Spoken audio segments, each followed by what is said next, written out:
Penyidikan pagar laut terus dilakukan Direktorat Tindak Pidana Umum Bareskrim Polri. Bareskrim telah memeriksa sejumlah pihak dari pemerintah daerah Kabupaten Tangerang, pemerintah Provinsi Banten, serta Kementerian ATR BPN.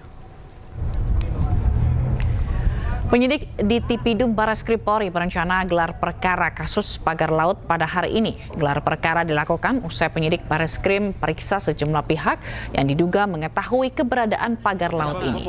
Pihak yang diperiksa antara lain masyarakat pemohon hak, Kementerian Kelautan dan Perikanan, Inspektorat Jenderal BPN RI, Kepala dan mantan Kepala Kantor Pertanahan Kabupaten Tangerang, serta beberapa kasih di lingkungan Kantor Pertanahan Kabupaten Tangerang.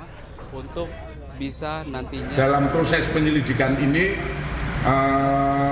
kami sudah saat ini proses pemeriksaan dan kami sudah menerima penyerahan berkas berupa warkah penerbitan sertifikat dari Kantor Kabupaten Tangerang sebanyak 263 berkas yang saat ini diserahkan kepada Polri untuk proses penyelidikan lebih lanjut.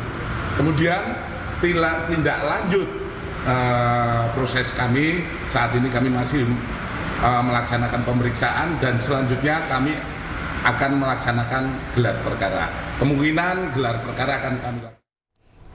Ombudsman RI juga merilis hasil investigasi atas Prakarsa sendiri terkait polemik pagar laut yang terjadi di Kabupaten Tangerang, Banten. Temuan investigasi Ombudsman dari adanya pagar laut yakni kerugian nelayan yang mencapai 24 miliar rupiah, penguasaan ruang laut hingga unsur pidana. Ombudsman mendapatkan informasi 28 November dan 2 Desember 2024 terkait keberadaan pagar laut yang merugikan para nelayan dari sisi perekonomian. Kepala Perwakilan Ombudsman Provinsi Banten dalam bentuk fungsi pengawasannya melakukan investigasi sejak 19 Desember 2024. Pihaknya telah menemukan kerugian nelayan sebesar 24 miliar rupiah. Terdapat indikasi adanya penguasaan ruang laut sebesar 370 hektar di Kohot Tangerang, 263 bidang telah terbit dan 50 bidang telah dicabut melalui mekanisme Contrarius Actus dan terdapat upaya pengajuan seluas 1.415 dari 16 desa di 6 kecamatan.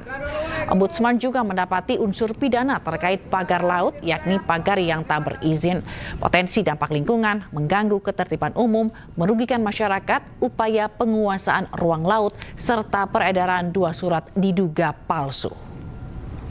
Pertama adalah kami menyatakan bahwa memang ada maladministrasi. Kami mengapresiasi upaya yang sudah dilakukan DKP di saat mendapatkan laporan masyarakat, langsung melakukan kunjungan lapangan, melakukan penghentian di saat panjangnya masih 10 km, berkoordinasi dengan KKP, tapi membutuhkan waktu yang cukup lama sampai dengan 22 Januari kemarin baru lakukan pembongkaran. Kita meyakini ada indikasi yang kuat bahwa keberadaan pagar laut ini adalah dalam rangka upaya menguasai ruang laut. Adanya dokumen yang menunjukkan adanya permintaan atau upaya penguasaan ruang laut di mana 370 hektar awalnya diajukan di daerah Kohot yang sebagian sudah terbit atau seluruhnya sudah terbit. Kami tidak bisa membandingkan dengan 263 bidang yang sudah terbit dan 50 yang sudah dicabut. Berdasarkan perhitungan kami, minimal kerugian yang dialami oleh hampir 4.000 nelayan itu mencapai sekurang-kurangnya 24 miliar. Sekurang-kurangnya, karena ada berbagai asumsi itu dari jumlah bahan bakar yang bertambah antara 4 sampai 6 liter solar per hari, lalu hasil tangkapan yang berkurang, kerusakan kapal yang kita hitung adalah pada angka, sehingga minimal itu angkanya adalah 24 miliar sampai dengan dilakukannya pembongkarannya. Dari informasi lainnya, pemirsa, Menteri Dalam Negeri Tito Karnavian mengungkapkan lebih dari 50% anggaran terdampak pemangkasan.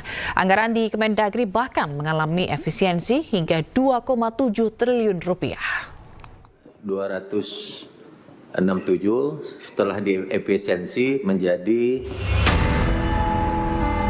Menteri Dalam Negeri Tito Karnavian menjalani rapat kerja bersama Komisi 2 DPR RI. Dalam rapat kerja disampaikan bahwa lebih dari 50% anggaran terdampak pemangkasan.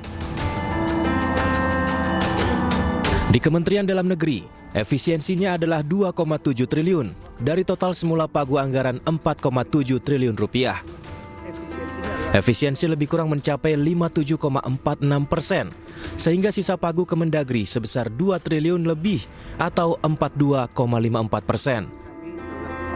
Kebijakan efisiensi ini sesuai instruksi Presiden Prabowo Subianto.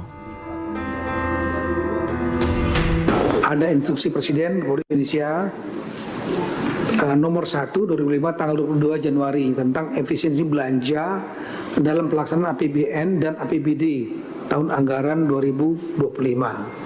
Jadi APBN diperintahkan untuk melakukan efisiensi, demikian juga APBD. Khusus dan tidak lanjuti dengan lebih detail dengan surat Menteri Keuangan tanggal 24 Januari. Sesuai SK Menteri Keuangan, ada sejumlah item yang diefisiensikan, yaitu alat kantor 90%, seremonial 56%, rapat dan seminar 45%, kemudian kajian serta analisis 51,5%, diklat dan bimtek 29%, honor kegiatan dan jasa profesi 40%, serta belanja lainnya 59,1%.